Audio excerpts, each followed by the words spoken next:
Presentamos Geopolítica en RCR.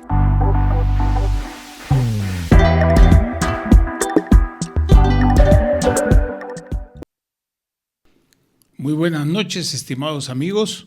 Gracias por su compañía, ya más de 2 años. Y hoy, en una entrevista especial, vamos a dar una cordial y grata bienvenida, con nuestro agradecimiento ya desde el inicio, al embajador de la República de Chile, embajador de carrera, Jorge Heine. Él es actualmente un académico que se desempeña en los Estados Unidos de Norteamérica, en la Universidad de Boston. Y quiero recordarles a ustedes, porque nosotros lo sabemos, que él ha estado presente desde el primer programa, o sea, hace más de 2 años. Hemos tenido 2 oportunidades de conversar con él y por eso le estoy particularmente agradecido, porque hizo una apuesta por prestar su trayectoria, su imagen, su presencia a un programa que nacía, que bien podía haberse quedado hasta por ahí nada más. Pero felizmente contamos con la participación de personas, varones, mujeres, de distintas ideologías. Este no es un programa partidista, es un programa cívico. Por supuesto que se expresan distintas opiniones. Es un programa pluralista y es un programa serio. Aquí dejamos de lado los adjetivos y las frases que tienen connotaciones agresivas para ir de frente al tema. Como este es un tema bastante largo, vamos a agradecerle a don Jorge que podamos distribuir la conversación entre unos 4 o 5 temas fundamentales y que lo hagamos en unos 55 minutos. A todos tenemos que decirle lo que él y yo y todos sabemos, que es imposible en 1 hora tocar todos los temas que se quisieran. A veces en los comentarios la gente dice, ¿y por qué no tocaron tal asunto? ¿Y por qué no tocaron otro? Oiga usted, porque el menú es bastante amplio y da para esta oportunidad y otras. En consecuencia, sin más trámite, y reiterando mi gratitud y bienvenida, estimado Jorge, quisiera que a modo de introducción nos comentases brevemente el libro que has editado junto con otras personas sobre el no alineamiento activo, que bien puede tomarse también como una conclusión en el programa, pero me gustaría que la gente supiera que estamos en la presencia de un académico que tiene una larga trayectoria y muchos libros que no voy a citar ahora, porque más bien los voy a invitar a que entren a Google y pongan Jorge Heine y ahí van a ver todos los libros, los artículos y toda la producción que tiene y esperamos que continúe, por supuesto. Entonces, a modo de introducción, Dino, ¿cuál fue la idea central de ese libro, cuyo título a mí en primer lugar me recordó algo así como una evocación de los no alineados? ¿Es eso? ¿Hay una actualización? ¿Es valor añadido o es otra cosa? Adelante, Jorge. Gracias, Manuel. Bueno, en primer lugar, muchas gracias por la gentil invitación. Un gusto para mí y un privilegio estar contigo en este programa. Una pequeña corrección, yo fui embajador por 12 años de 3 presidentes distintos ante un total de 9 países si contamos las concurrencias. Pero no fui ni soy embajador de carrera, era lo que se llama embajador político. Es cierto, pero lo dije porque es una extensa participación política y es lo que dentro de mi percepción podríamos llamar un hombre de Estado que tiene una posición política, como otros hombres de Estado, pero es una persona de Estado, ahora que no hay que decir solamente hombre, sino el ser humano dedicado al servicio del Estado y de la comunidad internacional. Continúa, por favor. Correcto. Muchas gracias, Manuel, de nuevo. Bien, y aprecio naturalmente tu pregunta sobre este libro. La verdad es que este libro, cuyo título es El no alineamiento activo y América Latina, una doctrina para el nuevo siglo. Tiene una historia muy interesante por lo siguiente. Es un libro que surge de la profunda crisis en que se encontraba América Latina el año 2019-2020, en que se vio golpeada por tres acontecimientos extremadamente serios. Primero, desde luego, la pandemia, que golpeó tan fuerte a la región. Segundo, la recesión que siguió a esta pandemia. Y tercero, el encontrarse entre la espada y la pared por las presiones de Washington por una parte y de Beijing por otra, de alinearse respecto a distintos temas en que tanto Estados Unidos como China quería que nuestros países se alineasen con ellos. Ante esta situación tan difícil, con mis colegas Carlos Ominami y Carlos Fortín, planteamos que la región necesitaba un compás, necesitaba una guía para la acción en estos mares tan turbulentos del mundo en que nos encontramos. Y fue así que planteamos esta noción del nuevamiento activo, que toma una página, como tú bien señalas, de lo que fue el movimiento de no alineados en los años 60 y 70, pero lo actualiza, lo ayorna, lo pone al día con las realidades del siglo XXI, que son muy distintas a las realidades del siglo XX. Por otro, solamente un ejemplo. Estaba viendo una estadística el otro día. Número de billonarios en el sentido inglés, personas que valen más de $1.000 millones cada uno. De las top 10, o sea, de las 10 ciudades con más billonarios en el mundo, 6 hoy día están en Asia. Solamente 2 en Estados Unidos. Una en Europa y otra en Rusia. ¿Qué nos dice eso? Que estamos en un mundo muy distinto. Un mundo en que ha habido un giro de la riqueza desde el Atlántico Norte hacia el Asia-Pacífico, y en que los países del sur, que solíamos llamar tercer mundo, y hoy día llamamos el sur global, están en otra parada, están en otra situación. Y estos países hoy día que enfrentan este tremendo desafío de la competencia entre Rusia en parte también, pero sobre todo entre Estados Unidos y China, tienen que tomar posiciones, tienen que buscar qué rumbo seguir. Y ahí nosotros decimos que el no alineamiento, y particularmente el no alineamiento activo, representa un camino, representa un sendero. ¿Por qué? Porque el punto básico es que acá, esta competencia que existe entre las dos superpotencias del mundo de hoy, que son Estados Unidos y China, ofrece una oportunidad a nuestros países. Lo que una potencia no da, la otra puede dar. Y esto es algo que nosotros en Chile sabemos muy bien, en Perú ustedes también lo saben muy bien. Acá no hay un monopolio del poder internacional, hay una competencia. Y al haber competencia, nuestros países pueden escoger y pueden seguir el camino que más les convenga. En ese cuadro, entonces, lo que nosotros planteamos, que lo dice el nuevamiento activo, es lo siguiente. No hay que alinearse, no hay que cuadrarse, como diríamos en Chile, con una u otra de las potencias. No hay que subordinarse, ¿verdad? No hay que subordinarse. Subordinarse, exacto. Hay que tomar cada tema como viene, evaluarlo y decidir acorde.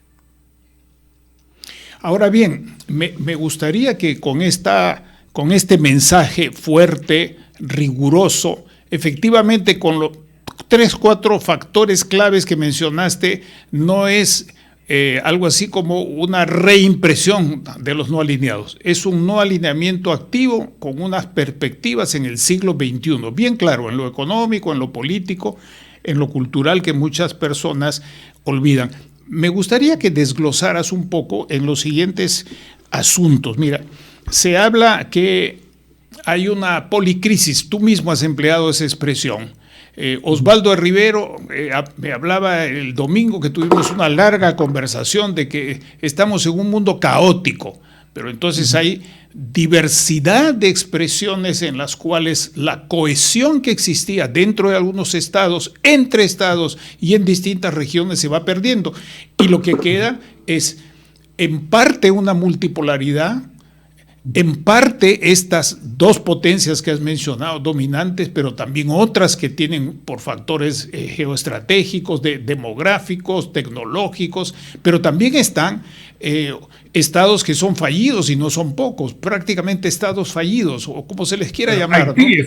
Haití es un estado fallido acá en las Américas. Sí, eso que hace años el profesor Gustavo Lagos Matus, fallecido, que fue mi profesor también, junto con Carlito Fortín y otros, llamaba atimia en el sistema internacional, en un famoso trabajo que hizo para la Universidad de Carolina del Norte. Pues bien, a mí me gustaría que desglosaras un poco más aquello que son estas evidencias, síntomas o factores que nos indican que hay este proceso de policrisis o caos, o como se quiera llamar. Quedémonos con el término que tú has empleado anteriormente de policrisis. Adelante, por favor. Correcto. O sea, si uno mira la situación actual en el mundo, guerra en Ucrania, guerra en Gaza, guerra en Sudán, por una parte. Por otra parte, tenemos esa pandemia que nos azotó hace algunos años y que todavía no se ha ido del todo, ha habido rebrotes, en fin, la posibilidad de otro tipo de pandemias que no hay que excluir. Si vemos lo que ha sido el impacto del calentamiento global, esto ya no es un tema a futuro. El calentamiento global es hoy. Yo vivo en Boston y aquí en este país, en Estados Unidos, se está aprontando para un huracán de grado 5, que se espera que llegue pronto a Florida. Acaba de pasar otro huracán también muy fuerte que azotó Carolina del Norte y dejó devastado el estado. Esto no es casualidad, esto responde a un fenómeno climático que arranca precisamente de lo que es el calentamiento global. Tenemos situaciones de sequía a lo largo y lo ancho del mundo, junto con estos tifones y con estos huracanes. Tenemos situaciones de carencia de alimentos, pese que el planeta produce suficientes alimentos para todo, pero en muchos países hay muchas personas pasando hambre. Desplazamientos humanos masivos, migraciones masivas, en fin, el mundo está pasando por un muy mal momento. La pregunta es, ¿a qué se debe esto? ¿Por qué? Si nosotros miramos hacia atrás, lo que se llamaron las metas del milenio, que se fijó Naciones Unidas para el año 2015, se alcanzaron y con creces. Todo lo que fue el meta de superación de pobreza y otros se lograron plenamente. Hoy día, sin embargo, yo estuve la semana pasada en Nueva York en una conferencia del Foro Global que organiza el expresidente Leonel Fernández de República Dominicana. Y un gran tema era que lo que se llaman las metas del desarrollo sustentable para el 2030, que se fijó también por parte de Naciones Unidas. En este momento todo indica que no se van a lograr. ¿Por qué en un mundo que ha avanzado tanto desde el punto de vista tecnológico, desde el punto de vista científico, ha tenido tantos avances, estamos pasando por estas crisis? Y yo creo que ahí es importante tener claro cuál es la razón de ello, la razón de fondo. La razón de fondo, a mi juicio, es que acá tenemos que recurrir a ese destacado filósofo italiano Antonio Gramsci, que decía que la crisis ocurre cuando lo viejo no acaba de morir y lo nuevo no acaba de nacer. ¿Qué es lo que quería decir con eso? En este caso, se refiere a que el sistema internacional que durante muchos años rigió el mundo, desde fines de la Segunda Guerra Mundial hasta básicamente el año 2015-2016, ya dejó de existir. No hay tal orden liberal internacional. Y estamos en transición hacia otro tipo de orden internacional. Tú hablabas de la multipolaridad, algunos hablan de un orden multiplex. En todo caso va a ser otro. Pero en esa transición no hay regla, porque el sistema ya dejó de existir y el nuevo todavía no aparece. Y por lo tanto tenemos una situación extraordinaria de un país pequeño de 10 millones de habitantes como es Israel, que básicamente actúa sin hacerle el menor caso a la gran potencia y su gran aliado, que le suple de armas y de todo tipo de recursos, que es Estados Unidos. Israel hace lo que quiere y Estados Unidos no le queda más remedio que atenerse a ello. ¿Por qué? Porque ya las antiguas reglas no rigen y estamos en un mundo en transición, en un mundo con muchas características caóticas, como tú decías. Ahora, parte de esta problemática me gustaría preguntarte sobre el factor de los líderes. Yo soy de una generación que entra a la universidad en los años 60 y son años muy fermentales, muy creativos en distintos lugares del mundo, en nuestra región, en los Estados Unidos, en Europa, en Asia, en África misma. Está todo el proceso de creación de nuevas ideas en distintos campos, economía, psicología, filosofía y todo eso. Y existían líderes, existían personas, mayormente varones, algunas mujeres también, por supuesto, pero era un periodo en que había un predominio de varones. Hoy día hay felizmente una creciente participación de mujeres en el liderazgo. Pero muchas personas ven como un factor la crisis del liderazgo mundial, no solamente no en todas las potencias, por supuesto, porque la percepción que se tiene es que hay una firme presencia de liderazgo en Rusia, en Turquía, en Irán, también en Israel, pese al conflicto interno terrible que tiene, pero tal vez mejor dejar de lado Israel, en China, por supuesto, en esa gigantesca democracia que es la India, también, para no extendernos más. Entonces, el factor liderazgo, ¿cómo ves el factor del liderazgo? Porque aquí en América Latina los partidos tradicionales y los movimientos tradicionales han decaído, han dejado de existir y otros todavía no nacen, para continuar con esa frase y ese concepto de una transición incierta. ¿Cómo ves este asunto, el peso del pensamiento de los líderes? Sí. No, Manuel, yo creo que has puesto el dedo en la llaga. Y déjame darte solo un ejemplo. En el caso de Gran Bretaña, mira, yo hice mis estudios de posgrado en Inglaterra, en la Universidad de York. He sido profesor visitante de la Universidad de Oxford. Me acusan a veces de ser un gran anglófilo. Pero miremos lo que ha pasado en Gran Bretaña. 6 primeros ministros en los últimos 8 años. Es una especie de chiste. ¿Quién está a cargo del país?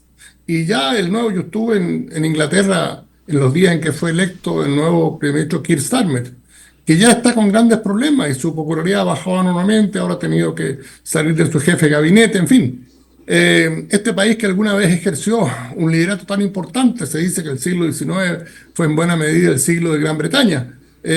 Veamos la situación en la cual se encuentra, ¿no? Para qué decir lo que hemos visto en el caso de Estados Unidos con la presidencia de Donald Trump. Así que yo creo que tú tienes mucha razón.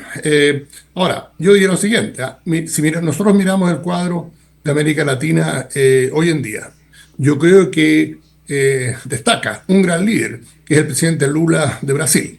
Yo creo que el presidente Lula es un líder de una envergadura, de una visión realmente notable, y es algo que se ha expresado de manera muy clara en estos años. Hoy día, como tú sabes, Brasil preside el G20, el próximo año va a presidir la COP30.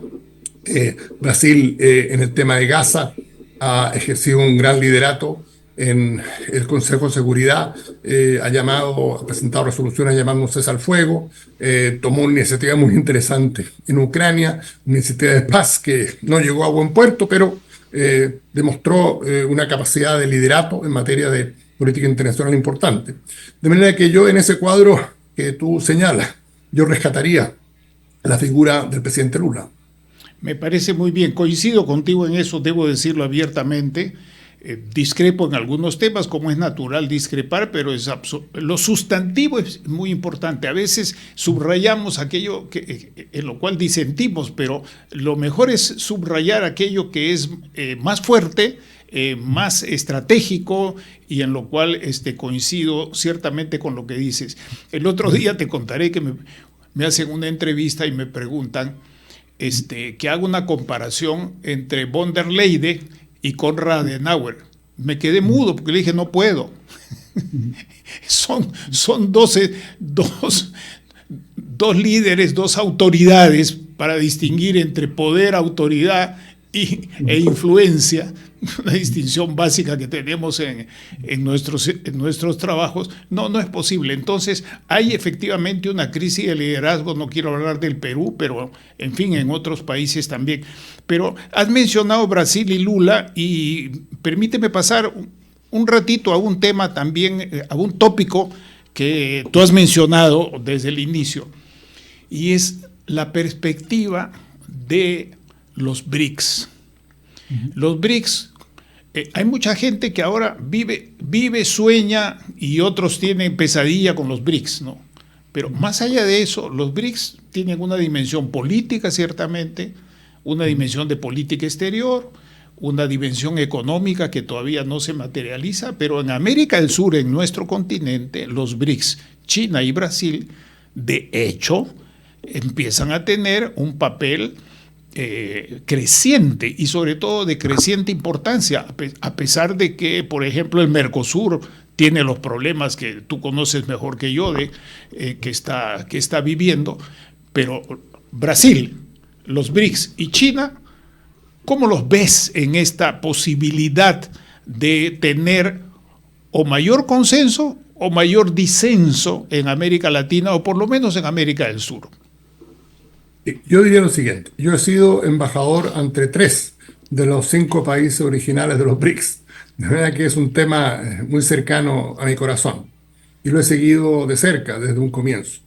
Y yo creo que es un caso fascinante de cómo en nuestros países y en el resto de los países, también los países occidentales, se distorsiona y se ignora lo que realmente está pasando en el sur global. Porque los BRICS, desde que se crearon, fueron minimizados.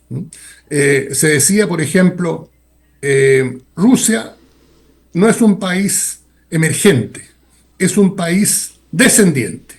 Por lo tanto, no tiene derecho a estar en los BRICS. Debe salirse de los BRICS. ¿Qué clase de argumento es ese en materia de política exterior? La política exterior implica agencia. Son los países los que deciden lo que van a hacer. No son los comentaristas los que tienen que decirle a los países cómo actuar. Era un argumento, a mí me pareció siempre muy falaz. Otra cosa que decía: es un club de conversación. Lo único que hacen es reunirse y hablar, pero no hacen nada. Bueno, a poco andar, los BRICS fundaron un banco, el Banco BRICS, con sede en Shanghái, que tiene $50.000 millones en capital y que ha estado muy bien evaluado por las agencias y por la prensa. Bien. Luego se dijo, bueno, pero eso es un grupo muy pequeño. Bueno, ahora en agosto del año pasado se reunieron en Johannesburgo, mis viejos pagos en Sudáfrica, y había alrededor de 20 países postulando a ingresar.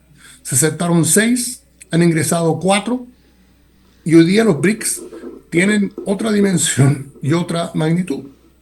Y, Manuel, escucha lo siguiente: tú has mencionado a Turquía. Se ha producido un hecho inédito. Turquía, que es un país integrante, miembro de la OTAN, país que está postulando oficialmente a ingresar a la Unión Europea, ha solicitado ingresar a los BRICS. Y esto es algo realmente notable, porque va en contra de todo lo que podríamos pensar que sería el orden natural de las cosas. La OTAN ve a los BRICS como una especie de desafío muy significativo para Occidente.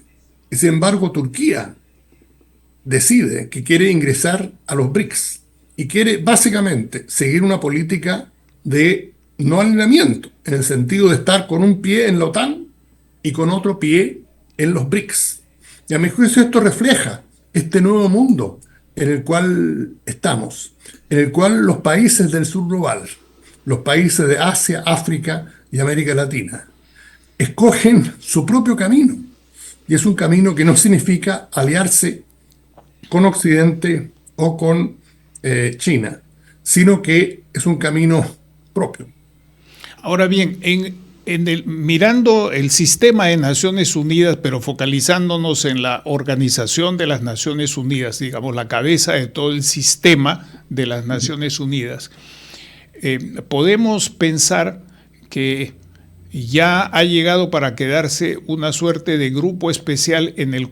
Antes eran los grupos regionales y siguen siendo, ¿no? Tú conoces eso perfectamente también. Pero concretamente, ¿los grupos esos van a tener el mismo peso de antes o están en aquello que declina y el BRICS está en aquello que surge y por lo tanto los BRICS van a tener mayor presencia y potencia, influencia en el proceso de gestión y de decisiones de la ONU? ¿Cómo ves tú el asunto? A ver, deja planteártelo de la siguiente forma.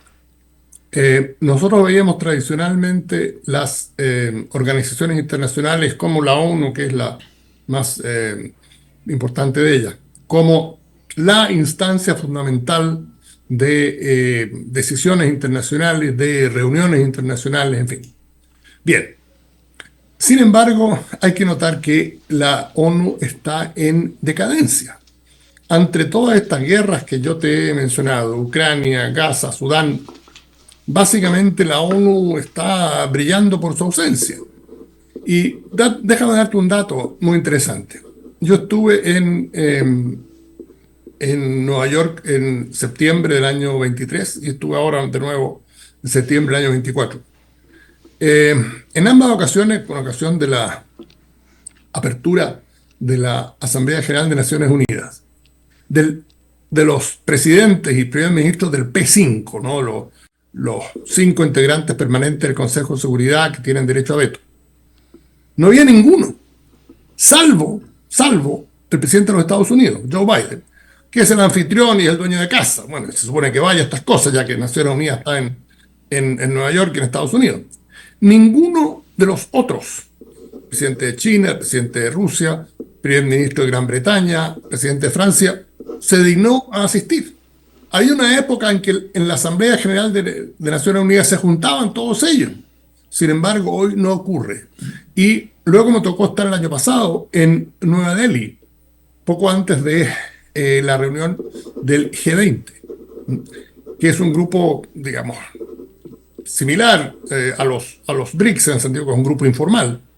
Y en esa reunión en Nueva Delhi había 3 de los 5 líderes del P5.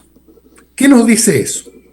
Nos dice que el mundo se está moviendo hacia otro tipo de entidades, que Naciones Unidas ya no es el centro del mundo como era hace algunos años, y que estos nuevos grupos que han surgido, que algunos lo llaman una especie de reedición de las concertaciones internacionales que se daban en el siglo XIX, están copando la banca y están jugando un rol cada vez más importante.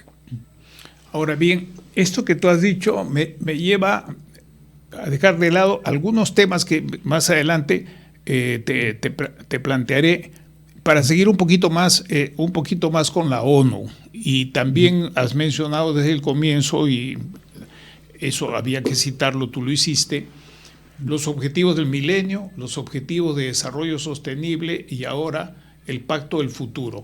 ¿Es más de lo mismo? ¿Qué es lo que es?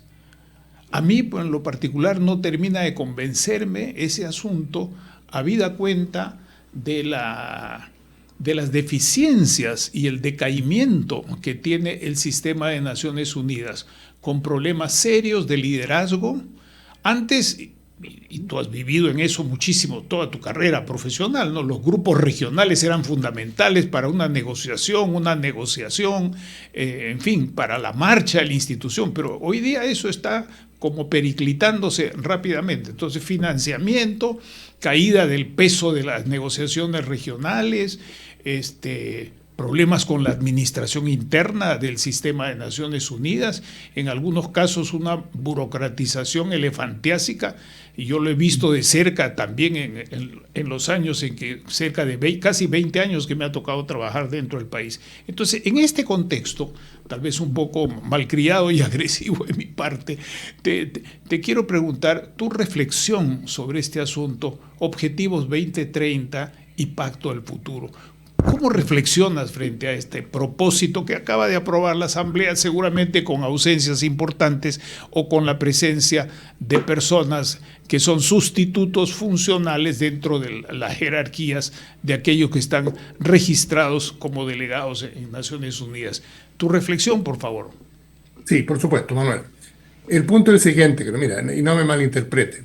Yo he sido consultor de Naciones Unidas y he trabajado en numerosas ocasiones con esta organización y soy un gran partidario de Naciones Unidas. Yo creo que si las Naciones Unidas no existiesen, habría que inventarlas, ¿no? Yo creo que el mundo requiere entidades como Naciones Unidas. Ahora, habiendo dicho eso, lo importante es cómo darle un nuevo impulso. Yo creo que lo que estamos viendo, y yo lo encuentro muy trágico, es básicamente una decadencia del multilateralismo y que tenemos grandes potencias en el mundo de hoy que básicamente creen cada vez menos en el multilateralismo. Hemos tenido casos de abandono de estas entidades por destacados países en los últimos años. Y eso me parece que es un problema muy grave. El problema que hay, Manuel, es el siguiente. Los desafíos que enfrenta el mundo de hoy, que yo mencionaba anteriormente, son desafíos que, la mayoría de ellos, requieren una acción conjunta, que no pueden ser enfrentados individualmente ni bilateralmente.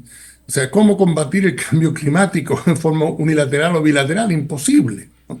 Entonces, se requiere una acción concertada, se requiere una acción colectiva. Y lamentablemente, Naciones Unidas está de capa caída y no ha podido asumir estos desafíos. Entonces yo creo que por ahí pasa el desafío que tenemos. Y eso tiene que ver también con el profundo desencanto que existe en los países del sur global con esta competencia en las grandes potencias, ¿eh? Fíjate tú, entre Estados Unidos y China representan un 40% del Producto Mundial. O sea, básicamente en lo que ellos se ponen de acuerdo en algo, bueno, lo van a lograr. O sea, 4 de cada 10 bienes y servicios que se producen en el mundo son producidos ya sea por China o por los Estados Unidos. Entonces, si ellos pusieran sus cabezas juntas y se decidiesen, vamos a avanzar en esto, lo podrían hacer, pero no. Están pendientes de lo que decimos en Chile, la peleita chica, ¿no? China pendiente de expandir su presencia en el mar del sur de la China, añadiendo bases militares, navales de todo tipo. Estados Unidos poniendo aranceles de un 100% para los automóviles y vehículos eléctricos chinos, e insistiendo que Canadá haga lo mismo que lo hizo, y presionando a Europa para que haga lo mismo. ¿Qué cosa más absurda? El gran desafío que tenemos es el tema del calentamiento global que se debe a las emisiones de carbono. Y aquí estamos esencialmente proscribiendo autos eléctricos, que lo que hacen es ayudar a combatir el cambio climático y disminuir las emisiones de carbono. Entonces, es un mundo en ese sentido de locos.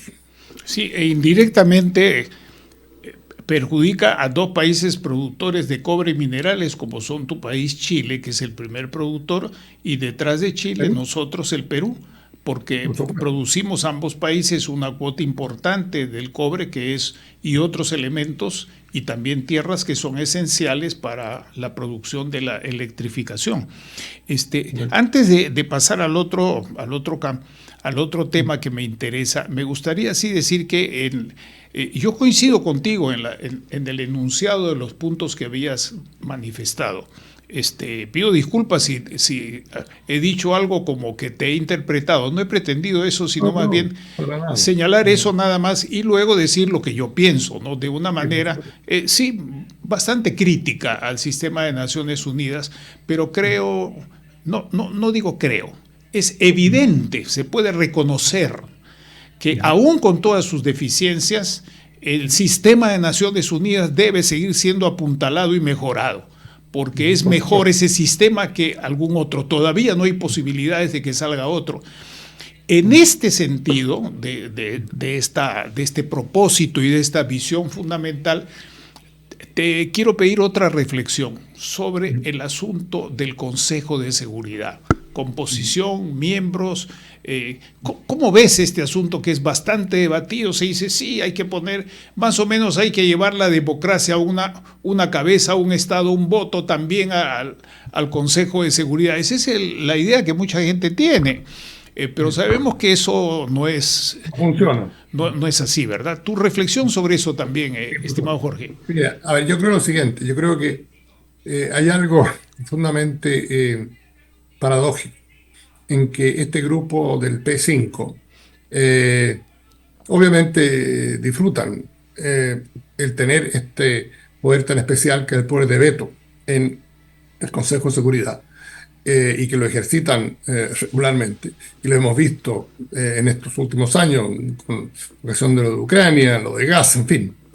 Pero, como digo, 4 de los 5 líderes de estos países ni siquiera se dignan a asistir a la apertura de la Asamblea General de Naciones Unidas, porque no les interesa. Ellos, ejerciendo su veto en el Consejo de Seguridad, sienten que ya tienen suficiente.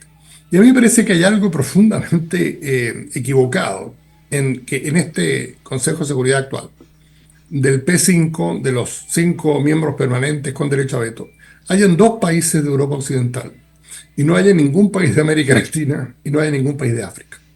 Me parece que eso le resta representatividad, le resta legitimidad y yo creo que es parte de la razón de la crisis de Naciones Unidas, porque en muchos países de nuestra región no se ve como algo que realmente interprete a lo que debe ser el mundo de hoy. Muy bien.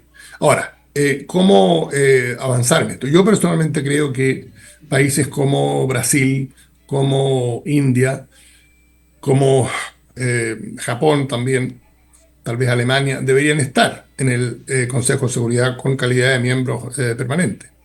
El punto que hay es que si estos países ingresan a ese Consejo, también con derecho a veto, el problema que se puede producir es que haya un mecanismo, una entidad ingobernable.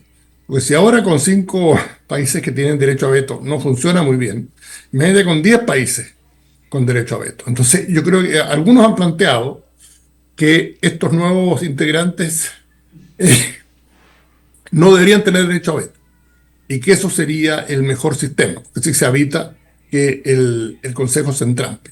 A mí me parece que eso lo que haría sería crear 2 niveles,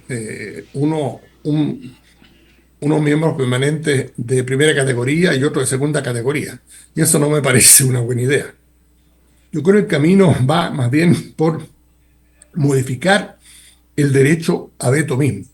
Que, por ejemplo, uno podría imaginarse una situación en que no basta con el voto de un país para vetar una resolución, que se necesitarían 3 o 4. Eso ya cambia la dinámica, porque significa que no por el capricho de un solo país se puede bloquear una iniciativa. Habría que, esos países tendrían que crear coaliciones, y eso crea una situación distinta. Entonces, yo creo que hay que cambiar la composición del Consejo de Seguridad, porque en este momento realmente no refleja las realidades del mundo de hoy. Segundo, ese cambio, a mi juicio, no pasa por que los nuevos miembros permanentes no tengan derecho a veto, porque eso me parece que sería una discriminación absurda. O sea, ¿por qué? Supongamos que ingresa India. India es el país más poblado del mundo y no va a tener derecho a veto, y Gran Bretaña, que es un país que sí está en decadencia, Reino Unido, sí va a tener derecho a veto. O sea, no tiene ningún sentido, es impresentable, me parece a mí. Yo creo que, como digo, habría que cambiar el mecanismo mismo del derecho a veto para que esto funcione. Has tocado un tema muy importante y sobre el cual se escribe públicamente, me refiero. Seguramente hay documentos y todo esto de distintos estados y de la propia Naciones Unidas, pero es un tema poco conocido y poco debatido y bastante complejo. Ahí también se refleja el hecho de que Naciones Unidas es el fruto de una decisión política en la que ni siquiera los 5 estuvieron en su fundación. La Unión Soviética entra después, así como en otras agencias del sistema de Naciones Unidas, pero quiero decir, reflejó claramente el poder mundial después de la Segunda Guerra Mundial. Y luego eso todo empieza a cambiar con el proceso de la descolonización y del crecimiento o decadencia o disminución de la influencia y del poder de distintos estados. Y hoy día hay un cambio pues muy grande en eso que es la estatura estratégica de los estados. Me parece que ese es un tema que me gustaría que pudiésemos, entre paréntesis, tocarlo más a fondo en otra oportunidad de manera exclusiva, porque sobre esto se conoce muy poco, Jorge, y muy poco se trabaja. A veces uno llama a diplomáticos que saben del tema, u otros funcionarios, si no quieren intervenir, se cuidan que pudieran decir una cosa u otra. Entonces hay que buscar unas personas que, como tú, pudieran en otro momento conversar seriamente sobre el punto A, punto B, factores que inciden en esto. Lo que es claro es que no es una tarea fácil, porque aquello está dejando de existir. El sistema mundial al que te has referido muy bien desde el comienzo, recordando al italiano, y a mí me hizo recordar la famosa frase de Maquiavelo, ¿no? Que es muy difícil cambiar las reglas, los estatutos, porque hay algunos que van a salir perjudicados y otros no van a saber cuál es su ventaja de la introducción de nuevas reglas, de nuevas normas.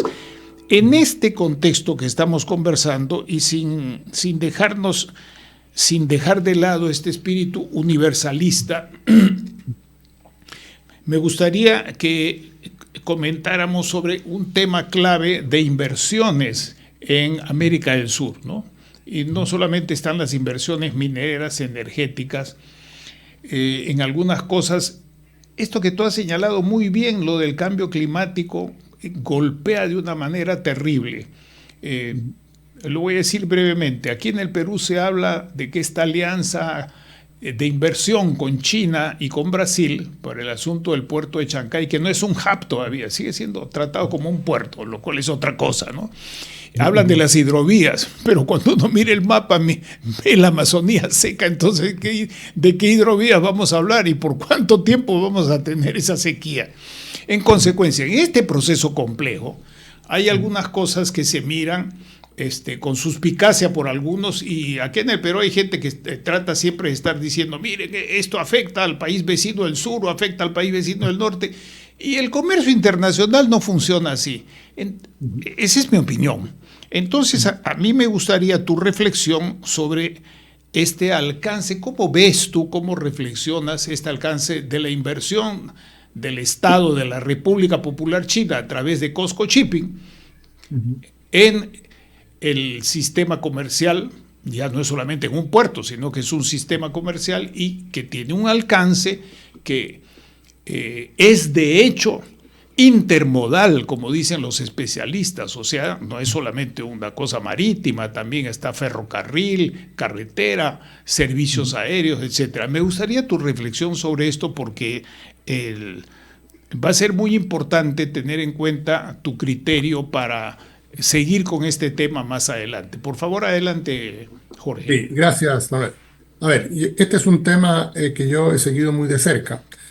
Yo estaba de embajador de Chile en China cuando la iniciativa de la Franja y la Ruta estaba recién comenzando. Yo llegué el año 2014, la iniciativa de la Franja y la Ruta se lanzó en 2013. Bueno, ustedes recordarán que en esa época América Latina todavía no formaba parte de la iniciativa de la Franja y la Ruta. La iniciativa de la Franja y la Ruta originalmente estaba destinada a Europa y pasaba por África. Recrear Eurasia, recrear la ruta de la seda que alguna vez cruzó Marco Polo. Bien. Y yo con algunos colegas míos nos propusimos que la iniciativa Franja y la Ruta debería incorporar a América Latina. Y a los pocos años eso fue efectivamente lo que ocurrió. ¿Qué es lo que hace la iniciativa de la Franja y la Ruta? Plantea que el desarrollo hoy requiere conectividad y requiere infraestructura, y que los países del sur global, mientras no desarrollen su infraestructura, sus puertos, sus ferrocarriles, sus aeropuertos, sus carreteras, sus túneles, sus puentes, no van a poder crecer, no van a poder exportar, no van a poder funcionar a los niveles que deberían. Su productividad se va a ver seriamente afectada. Muy bien. En ese marco es entonces que nosotros tenemos que ver lo que ha significado la iniciativa Franja y la Ruta. de China, que en 10 años ha gastado $1 billón en proyectos de conectividad de infraestructura física y digital a lo largo y lo ancho del mundo, pero sobre todo en los países de África, Asia y América Latina. Y es en ese contexto que se da el proyecto del puerto de Chancay, que es uno de los proyectos de infraestructura más grandes en construcción en América Latina hoy. Yo creo que son $3.600 millones, y que va a ser muy importante para todo lo que es la conectividad de la costa del Pacífico, de Sudamérica, con Asia y particularmente con China. Y hay una cifra muy importante a tener presente acá, Manuel, que es la siguiente. En promedio, en América Latina, por unidad exportada, el impacto del costo de transporte y logística varía entre un 13 y un 18%. O sea, por cada unidad que se exporta, nuestros países tienen un costo de entre un 13 y un 18% del precio de ese producto final. Muy bien. En los países de la OECD, la incidencia de esos costos de logística y transporte son de un 8%. O sea, la mitad. ¿Qué significa eso? Que a nosotros se nos hace más difícil competir en los mercados mundiales, porque tenemos estas tremendas deficiencias de infraestructura. Nos cuesta mucho llegar a los puertos son lentos, cuesta mucho sacar la carga, y todo eso es un gran lastre para nuestro crecimiento económico. Lo que estamos logrando en esta colaboración con China es que esos costos bajen debido a estos proyectos como el puerto de Chancay. Entonces, uno puede discrepar de distintas formas respecto de qué es lo que esto significa, en fin, pero lo concreto es que le permite a los países de América del Sur reducir sus costos de logística y transporte y competir de manera más efectiva y más eficiente en los mercados mundiales. Lo increíble, Manuel, es que América Latina gastaba alrededor de un 3% de su producto en infraestructura en los años 80. Y ese porcentaje ha ido bajando. Lo lógico sería, en la medida que los países avanzan, que inviertan más en infraestructura. Los países del Asia del Este invierten un 8% del PIB en infraestructura. En América Latina hoy día ese gasto es alrededor del 2,5%. La única región del mundo que gasta menos en infraestructura es África subsahariana. Todo el resto del mundo invierte mucho más en infraestructura. Entonces, cuando discutimos este tema de las inversiones chinas en infraestructura en nuestros países, tenemos que tener presente eso. Ahora, otro argumento muy interesante que a mí a veces me toca escuchar es el siguiente. Gente que dice, bueno, pero esto China lo está haciendo para su propia conveniencia, para obtener más productos a mejor precio. Por supuesto, si la política exterior no se basa en la caridad, ni se basa en las buenas intenciones, se basa en los intereses. Y el hacer estas obras, por supuesto que le conviene a China, pero también le conviene a nuestros países, por las razones que yo dije anteriormente. Así es. Y lo que yo veo, y lo comento públicamente contigo acá también, que falta en el Perú es la idea de un proyecto de nación, un proyecto nacional o de Estado, como lo quiera decir, ¿no? Proyecto de país. No hay un consenso para eso. Entonces, no existe una mirada estatal de conjunto sobre lo que tú acabas de mencionar. Y esto ocurre también en algunas otras partes. A lo que tú has dicho, a mí me gustaría simplemente acotar un aspecto que no es de menor importancia, y es que aunque las distancias es más o menos la misma entre el Pacífico suroccidental y el Pacífico del Asia, es una ruta menos peligrosa, y eso también es muy importante para el transporte, porque por la ruta que hoy día se emplea para la comunicación entre China, Europa, África, etcétera, es una ruta bastante peligrosa y que tiene un proceso también de crecimiento de alianzas militares que no son completamente alineadas, porque hay algunos acuerdos en los cuales India participa con los Estados Unidos y en otros no. Hay también, y se puede ver hasta en la televisión mundial, cosa que muchos fanáticos no se dan cuenta, ¿no? Las relaciones entre Corea del Sur con la China, de Japón con la China, y así sucesivamente. Entonces, ese factor que tú has señalado, yo le añado este factor de seguridad, de tranquilidad, y que además va a apalancar otras decisiones de los otros países que van a querer también hacer su parte. Y creo que coincido y subrayo lo que tú acabas de decir, perdona este largo comentario, es que no es la clave lo que China quiere hacer, sino la clave es lo que las contrapartes de China estén decididos a realizar.